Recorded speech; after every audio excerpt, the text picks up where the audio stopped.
नमस्कार। एक बार फिर से स्वागत है आप सभी का जिज्ञासा के इस नए एपिसोड में। उत्तर प्रदेश की श्रृंखला में हम आगे बढ़ते हुए अब पहुंच गए हैं उत्तर प्रदेश की सांस्कृतिक विरासत पर।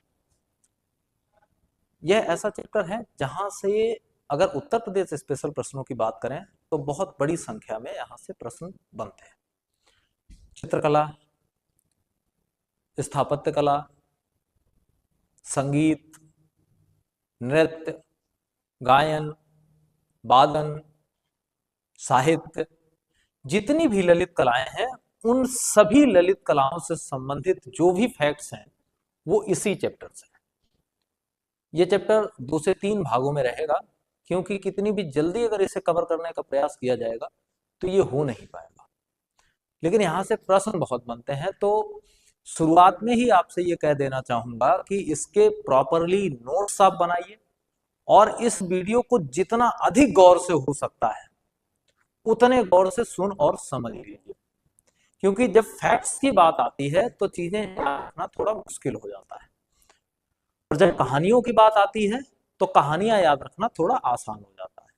अब इस क्लास में हालांकि मैं प्रयत्न ये करूंगा कि आपको आसान तरीके से चीजें समझा दी जाएं, लेकिन फिर भी आप अपने दिमाग को पूरी तरह से नियंत्रित करते हुए इस चैप्टर को समझ लीजिए। हम समय खराब नहीं करेंगे, लाइक डिसलाइक फॉलो शेयर की खोकट से परे हम अपनी बात यहीं से शुरू करते हैं। और सबसे पहले कुछ एक फैक्ट्स हैं, जरा हम उन फैक्ट्स को देखते हुए धीरे धीरे करके आगे बढ़ते हैं। सबसे पहले जो फैक्ट्स हैं उनको देख लीजिए। प्रमुख सांस्कृतिक क्षेत्र, यानी उत्तर प्रदेश में संस्कृति के आधार पे कौन कौन से क्षेत्र हैं। इस चीज को ऐसा समझ लीजिए कि संस्कृति के आधार पे चीजें अलग होती हैं और जलवायु अलग प्रकार के क्षेत्र दिखाए जाएंगे संस्कृति के अलग।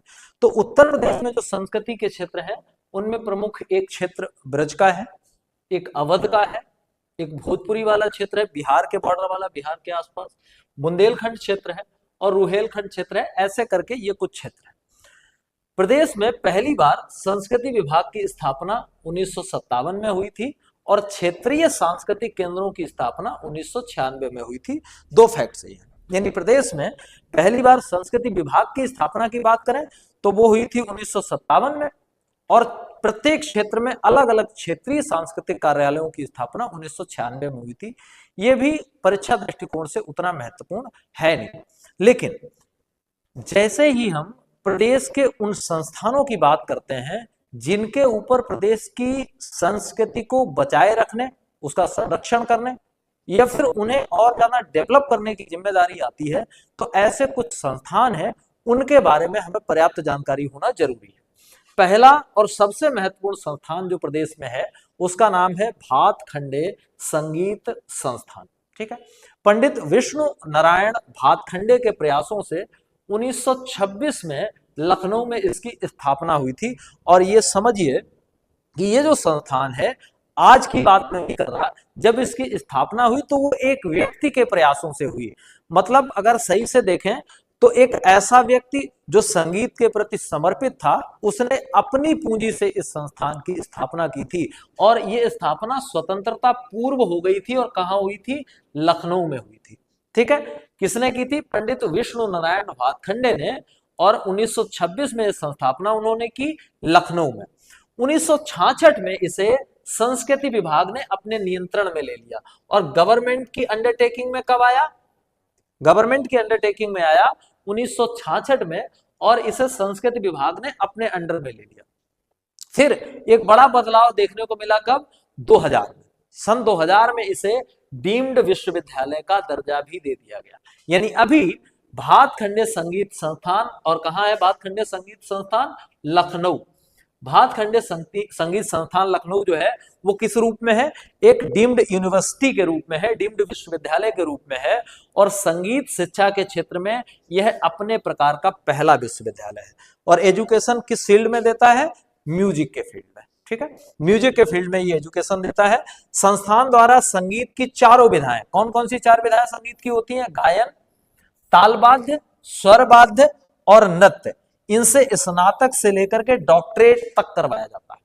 अब मेन फैक्ट्स इससे संबंधित जो है वो याद कर लो कि भातखंडे संगीत संस्थान लखनऊ में है। पहली बार स्थापना जो है 1926 में हुई थी एक प्राइवेट ऑर्गेनाइजेशन के रूप में। 1966 में उत्तर प्रदेश के संस्कृति मंत्रालय ने इसे अपने अधीन कर लिया। सन 2000 में इसे डीम्ड यूनिवर्सिटी घोषित कर दिया गया। काम इसका यह है कि ये डिग्री कोर्सेज करवाता है, स्नातक से लेकर के ग्रेजुएशन से लेकर के डॉक्टरेट तक, पीएचडी तक करवाता है। और जो 4 विधाएं होती हैं संगीत की, उन चारों विधाओं में 4 विधाएं कौन कौन सी? एक तो गायन, गाने वाला, दूसरा ताल वाद्य, ताल वाद्य का मतलब जो हाथ से बजाए जाते हैं, ढोलक वगैरह इस तरह के वाद्य, और तीसरा स्वर वाद्य, स्वर वाद्य मतलब जो सांस से बजाए जाते हैं जैसे बांसुरी आदि, ठीक, उनका अलग, और नृत्य। ये 4 विधाएं होती हैं संगीत की। अब एक प्रश्न तो आपका हो सकता है ऐसे ही कभी बन जाए कि संगीत की कौन कौन सी 4 विधाएं होती है। तो एक होता है गायन, और वादन में 2 विधाएं होती हैं, ताल वाद्य अलग और स्वर वाद्य अलग, और उसके बाद एक विधा होती है नृत्य। तो इतनी बातें आपको भातखंडे संगीत संस्थान से रिलेटेड याद रखनी है। अब इसके बाद दूसरी जो महत्वपूर्ण ऐसी संस्था है उसका नाम है राज्य ललित कला अकादमी लखनऊ। ये भी कहाँ है? महत्वपूर्ण बात कि जो भी है दोनों चीजें वो कहाँ है? लखनऊ में है। ये भी कहाँ है? लखनऊ। कला के प्रोत्साहन के लिए इसकी स्थापना संस्कृति मंत्रालय द्वारा पूर्ण वित्त पोषित स्वरूप में 1962 में एक स्वायत्त शासी संस्था के रूप में की गई। इसके द्वारा कला प्रदर्शनियों, प्रतियोगिताओं, व्याख्यानों आदि का आयोजन किया जाता है, और तत्कालीन मुख्यमंत्री डॉक्टर संपूर्णानंद इसके पहले अध्यक्ष थे। ज्यादा याद नहीं रखना, इतना याद रखना कि राज्य ललित कला अकादमी कहाँ है? लखनऊ में। और ये भी इसलिए याद नहीं रखना कि अभी तक जो आप पढ़े हैं वो भी लखनऊ में है, भातखंडे वो भी लखनऊ में है, ये भी लखनऊ में है। दोनों में बेसिक अंतर यह है कि उसे वो प्राइवेट रूप में स्थापित हुई थी, बाद में गवर्नमेंट ने अपनी अंडरटेकिंग की 1966 में, और ये 1962 में गवर्नमेंट ने ही बनाई ही थी खुद। उसका काम है वो डिग्री इंपार्टेड करती है, डिग्रियां देती है, पढ़ाई करवाती है। इसका वो काम नहीं है। इसका काम है प्रदर्शनियां लगवाना कला से संबंधित, प्रतियोगिताएं करवाना कला से संबंधित, और विभिन्न व्याख्यानों का आयोजन करवाना। ये महत्वपूर्ण कार्य हैं इस संस्थान के।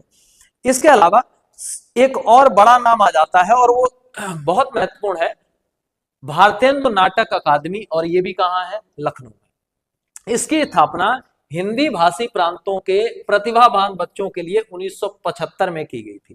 तो इसकी स्थापना स्पेशली हिंदी के लिए की गई, और ऐसे प्रतिभावान बच्चे हिंदी भाषा के जो नाट्य विधा में जाना चाहते हैं, 1975 में इसकी स्थापना की, और नाट्य साहित्य में प्रशिक्षण यहाँ दिया जाता है। 1988 में रंगमंडल की स्थापना की गई कि यहाँ से प्रशिक्षित बच्चों का पलायन न करना पड़े। इसी के अंतर्गत 1988 में एक और संगठन की स्थापना की गई जिसको कहा गया रंगमंडल। और रंगमंडल एक तरह से एक जिम्मेदारी लेता है उन बच्चों के लिए जो यहाँ सीखते हैं, तो उन्हें कहीं पलायन करके न जाना पड़े, उन्हें यही काम मिले। इसके लिए काम कौन करता है? रंगमंडल। और यह भी संस्कृति मंत्रालय के अधीन एक स्वायत्त शासी संस्थान है। तो राज्य ललित कला अकादमी, भातखंडे संगीत संस्थान और भारतेंदु नाट्य अकादमी, ये लखनऊ के 3 मुख्य संस्थान हैं जो संस्कृति से रिलेटेड है। उसके बाद अगला आता है उत्तर प्रदेश संगीत नाटक अकादमी। ये 1963 में स्थापित हुई। संगीत, नृत्य, नाटक, लोक संगीत, लोक नाट्य, इनकी परंपराओं का प्रचार प्रसार करना, उनका संवर्धन करना और उनका परिरक्षण करना, ये इसके कार्यों में शामिल है। इसके बाद एक और सबसे महत्वपूर्ण, बहुत ही महत्वपूर्ण राष्ट्रीय कथक संस्थान, ये भी लखनऊ में है। इसकी स्थापना भी संस्कृति विभाग के तहत स्वायत्त शासी संस्था के रूप में की गई थी, लेकिन कब? 1988-89 में, और 2010 से इसे लखनऊ विश्वविद्यालय से संबद्ध कर दिया गया है, और भातखंडे जो है उसे डीम्ड यूनिवर्सिटी बना दिया गया है 2000 से। इसके बाद अब अगर परीक्षा दृष्टिकोण से आप देखेंगे तो परीक्षा दृष्टिकोण से एक बड़ा ही महत्वपूर्ण नाम आ गया है, और वो है अयोध्या शोध संस्थान का। ये भी संस्कृति विभाग के तहत स्थापना की गई। इसकी कब? 18 अगस्त 1986 को तुलसी स्मारक भवन अयोध्या में। कहा? तुलसी स्मारक भवन अयोध्या में। अवध की लोक कला और संस्कृति के संरक्षण और उस पर शोध के लिए इसको किया गया था। 2023 में इसका नाम बदल दिया गया और इसका नाम कर दिया गया अंतरराष्ट्रीय रामायण एवं वैदिक शोध संस्थान। महत्वपूर्ण बात, अवध से रिलेटेड है, तुलसी स्मारक भवन अयोध्या में है। 2023 में इसका नाम बदला गया, और जब नाम बदला जाए तो महत्वपूर्ण बात हो जाती है भाई कि याद रखिएगा, इसको नाम दे दिया गया अंतरराष्ट्रीय रामायण एवं वैदिक शोध संस्थान। और ये डेलिबरेटली काम करता है काय के लिए? अवध की लोक कलाओं के लिए, वहां की लोक संस्कृति के लिए, वहां की लोक भाषाओं के लिए स्पेशली यह काम करता है। ठीक है, कुछ और है उनको भी जरा देख लो। उत्तर प्रदेश जैन विद्या शोध संस्थान लखनऊ 1991 में स्थापना हुई। उद्देश्य इसका जैन विधाओं, परंपराओं, मान्यताओं, मूल्यों, कला का अध्ययन करना, शोध एवं संरक्षण करना। ये स्पेशली किनके लिए है? फिर भाई जैनों के लिए है। जनजाति एवं लोक कला संस्कृति संस्थान, ये भी कहाँ है? लखनऊ में है। 1996 में इसकी स्थापना हुई थी। अब हम आगे बढ़ेंगे, एक एक चीजों को सीखेंगे, समझेंगे। अभी तक हमने एक चीज स्पष्ट कर ली कि अयोध्या शोध संस्थान को अगर निकाल लें, अंतरराष्ट्रीय रामायण एवं वैदिक शोध संस्थान, जो कि 2023 में नया नाम दे दिया गया है, उसको अगर हम निकाल दें तो संस्कृति से संबंधित जो मुख्य संस्थान आपने देखे हैं, वो सारे संस्थान एक ही जगह पे स्थित हैं, और वो जगह है लखनऊ। और जो रामायण वाला है उससे आप ऐसे भी रिलेट कर सकते हैं कि रामायण किसने लिखी? तुलसीदास ने। रामचरितमानस किसने लिखी? तुलसीदास ने। कौन सी भाषा में लिखी? अवधी। अवधी मतलब अवध, अवध मतलब अयोध्या, तो वो कहाँ है? अयोध्या में। तो कुल मिला के उसे आपको याद रखना है। अब हम थोड़ी समझदारी वाली बातों पे आ जाते हैं, जिनको थोड़ा समझ लें। सांस्कृतिक तत्व। सांस्कृतिक तत्व का मतलब इस चैप्टर में हम उन चीजों पे बात करेंगे जो हमारी संस्कृति को दर्शाती हैं।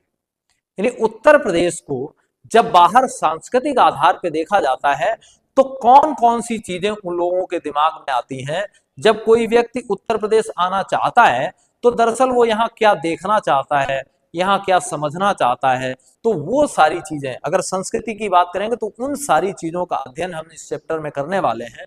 और सबसे पहले जो अध्ययन होने वाला है हमारा, वो होने वाला है किस चीजों का? स्थापत्य कला का। स्थापत्य कला का मतलब ऐसी इमारतें, ऐसी बिल्डिंगें, ऐसी मूर्तियां जो अभी तक हमारे पास उपलब्ध हैं, इतिहास से लेकर के अभी तक के समय में। प्रदेश में स्थापत्य कला के प्राचीनतम अवशेष मौर्यकालीन है, जो चुनार के बलुआ पत्थरों से निर्मित है। पहला फैक्ट ये कहता है कि अगर उत्तर प्रदेश में स्थापत्य कला के सबसे पुराने नमूने हमें कहीं से मिलते हैं तो उनकी दो खासियतें हैं। पहली तो वो नमूने जो है वो मौर्यों के शासन के समय के हैं, मौर्यकालीन है। और दूसरा, उनका जो निर्माण हुआ है वो निर्माण हुआ है बलुआ पत्थरों से। इस काल में मुख्यतः शिला स्तंभ और स्तूप के अवशेष मिलते हैं। तो कोई स्पेशल मूर्तियां वगैरह नहीं मिलती हैं हमें। अगर कुछ मिलता है तो क्या है? शिला स्तंभ मिलते हैं, पत्थर के स्तंभ मिलते हैं, और कुछ स्तूप के अवशेष मिलते हैं इस काल से, जो सबसे पुराने स्थापत्य के नमूने हैं वहां से। मौर्यकालीन कला का सर्वोत्कृष्ट नमूना सारनाथ का सिंह स्तंभ है। तो ये तो आपको पता ही है, बहुत महत्वपूर्ण है, वाराणसी के समीप ये जगह है।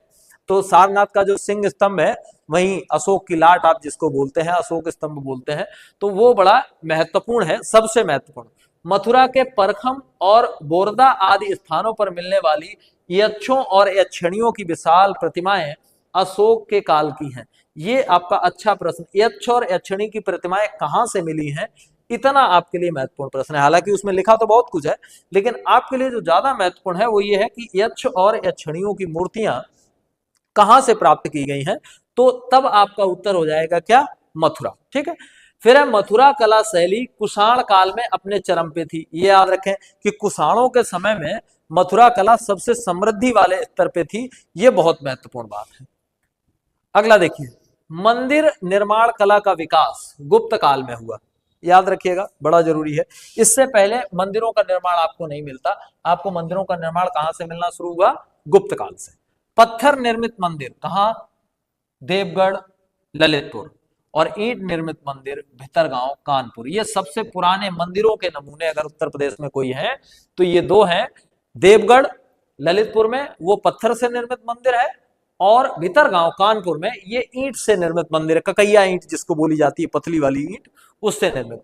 मध्यकाल में जौनपुर को पूर्व का सिराज कहा जाता था। बहुत महत्वपूर्ण प्रश्न है, इंपॉर्टेंट, आपकी परीक्षाओं में खूब पूछा जाता है। यहाँ पे एक मस्जिद है अटाला, उसका प्रश्न भी आपकी परीक्षाओं में खूब पूछा जाता है, अटाला मस्जिद वाला, ठीक है। मध्यकाल में जौनपुर को पूर्व का सिराज कहा जाता था, जहां से सरकी शासकों के संरक्षण में स्थापत्य कला की एक नई शैली का विकास हुआ, और उस शैली को नाम क्या दिया गया? सरकी शैली। वो शासक ही सरकी थे, तो उनका नाम भी सरकी शैली दे दिया गया। अब हम जौनपुर की प्रमुख इमारतें देख लेते हैं। देखो पहला ही नाम वही आ गया जो मैंने बताया, बहुत इंपॉर्टेंट है, अटाला मस्जिद। एक दूसरी इमारत है खालिस मुखलिस, फिर झंझरी और लाल दरवाजा, ये महत्वपूर्ण चीजें हैं वहां से।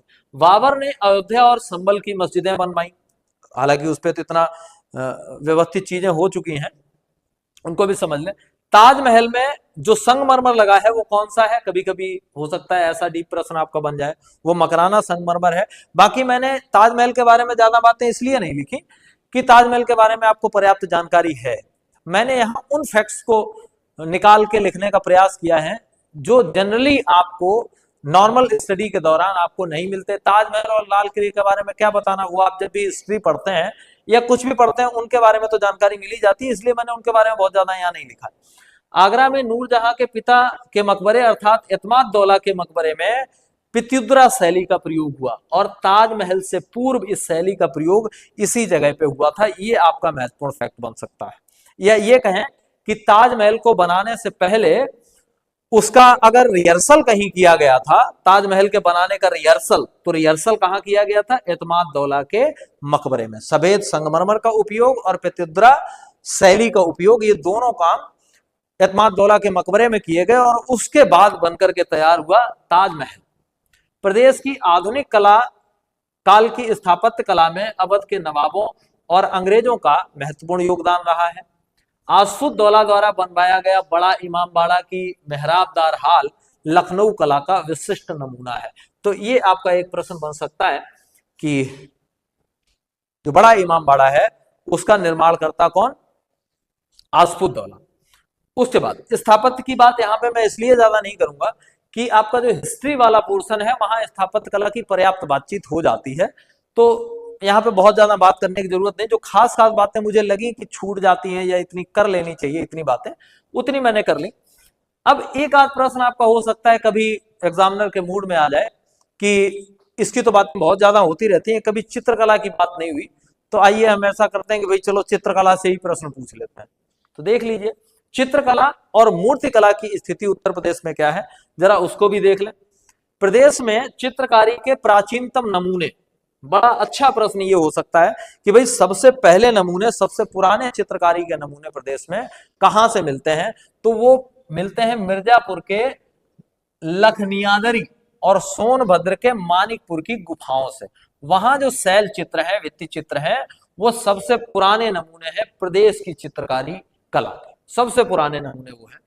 मध्यकाल में प्रदेश की चित्रकला शैली कैसी थी? मुगल शैली थी, अर्थात आगरा शैली थी, क्योंकि सीधी सी बात मुगलों का स्थापत्य था यहाँ पे, तो फिर कला शैली भी उनकी होगी। इसकी नींव कौन रखा था? हुमायूं। हुमायूं द्वारा फारस के अब्दुस समद को बुलाया गया, उसके चित्रों का संकलन है जिसका नाम है गुलशन चित्रावली, ठीक। और मीर सैयद अली ने 1200 चित्रों वाली एक पुस्तक बनाई जिसका नाम था हमजा नामा, उसका संकलन किया। मीर सैयद को नादिर अल अस्र और अब्दुल समद को सीरी कलाम की उपाधि हुमायूं ने दी थी। अकबर ने चित्रकारी के लिए एक अलग विभाग ही बना दिया था। महत्वपूर्ण फैक्ट है, याद रखिएगा, ऐसा कौन सा व्यक्ति था जिसने चित्रकारी के लिए अलग से विभाग बना दिया, और ऐसा कौन सा व्यक्ति था जिसने कलाओं को ही बैन कर दिया? वो व्यक्ति था औरंगजेब, ठीक। वो कलाओं का धुरविरोधी था, वो इसको मुस्लिम धर्म के खिलाफ मानता था। जहांगीर के समय मुगल चित्रकारी अपने चरम पे थी। बहुत महत्वपूर्ण फैक्ट है, याद रखिएगा। सबसे ज्यादा डेवलपमेंट किसके? अकबर ने विभाग बनवाया अलग बात थी, लेकिन सबसे ज्यादा डेवलपमेंट कहाँ हुआ चित्रकला का? वो जहांगीर के समय में हुआ। मुगल चित्रकला का स्वर्णिम युग इसी को कहा जाता है। स्थापत्य कला का कहा जाता है शाहजहां काल, और चित्रकला का कहा जाता है जहांगीर वाला काल।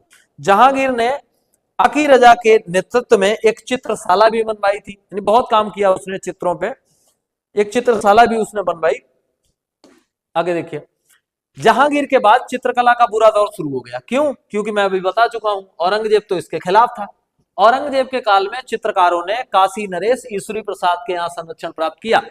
क्योंकि संरक्षण देने की तो बात दूरी थी, वो मरवा उड़ देता था, ये समस्या थी। जहां अपभ्रंश शैली और कंपनी शैली का विकास हुआ, ये चित्र काशी विश्वविद्यालय के भारत भवन में आज भी सुरक्षित रखे हुए हैं।